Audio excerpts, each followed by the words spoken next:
I just love the image of the Good Shepherd in John, the 10th chapter.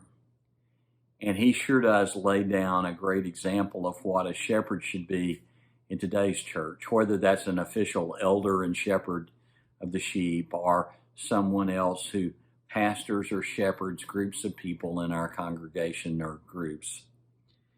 And this description I especially love. I am the good shepherd. I know my own sheep, and they know me. One of the things that COVID and social distancing has revealed to us as we've wrestled with our congregations being so dependent on Sunday morning meetings is that we have really neglected to shepherd our people. We have handed that over to a ministerial staff, or we've expected elders to do all the shepherding, and we haven't equipped and trained other people to do it. And so as a result, we have too few elders for too big a churches, and the sheep don't really know the shepherd's voice, like it said earlier in John 10.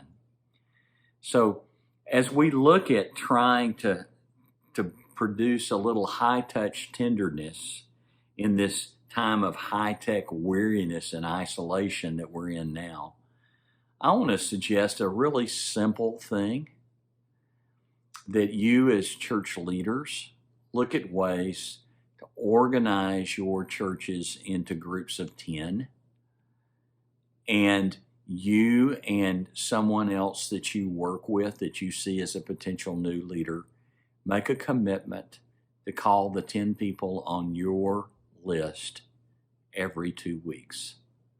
It's just simply a way of staying in touch. It's not something that we do just for this isolation time, this time where some are meeting in reopened gatherings and others are not meeting yet, and others are meeting, but they have the biggest chunk of their church still in virtual worship services. During this time, let's enrich our body with a commitment to stay connected to each other so that the sheep know the shepherd's voices, so that when shepherds lead, they will follow, and when sheep hurt, they know whom to call.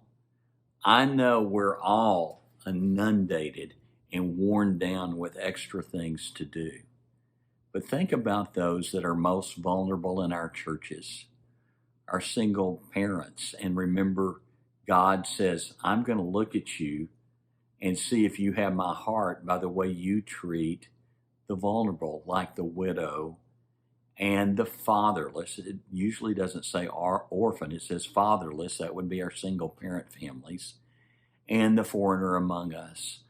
Those are groups in our churches that need a little extra TLC. So why don't we just make a commitment to make sure the church is broken into groups of 10s, and each of us as leaders find 1 or 2 people to help us, and let's call groups of 10s and check on them every 2 weeks. That way, they know they're loved and not forsaken.